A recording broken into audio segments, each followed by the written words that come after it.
मुद्दा असा आहे की पहिलं बच्चू भाऊंना उमेदवारी जाहीर झाली हे आम्हाला देखील क्रियामत नसतं. त्याच्यामुळे त्यांनी पत्रकार परिषदेमध्ये सांगितलेली गोष्ट खरी आहे की आपल्या माध्यमातून ज्या सूत्रांकडून आलेल्या माहिती होत्या त्याच बघून आम्ही देखील आमच्या मनामध्ये काही आमचे मानत होतो. त्याच्यामुळे आज तरी पत्रकार परिषद घेऊन त्या सगळ्या गोष्टीला पूर्ण विराम दिलेला आहे.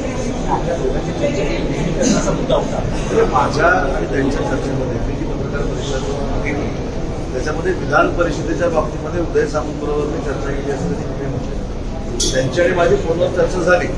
मी काय सांगतो माननीय बच्चूभाऊ कडू हे माझे मित्र आहेत. विधिमंडळात त्यांनी अनेक वर्ष आम्ही एकत्र काम केलेलं आहे. त्या मित्र म्हणून नुसत्या चर्चा होतात परंतु ही चर्चा ही आमच्या दोघांमधलीच होती. ही चर्चा शिंदे साहेबांबरोबर झाली असती तर ठीक आहे पण शिंदे साहेबांबरोबर चर्चा झालेली नाही.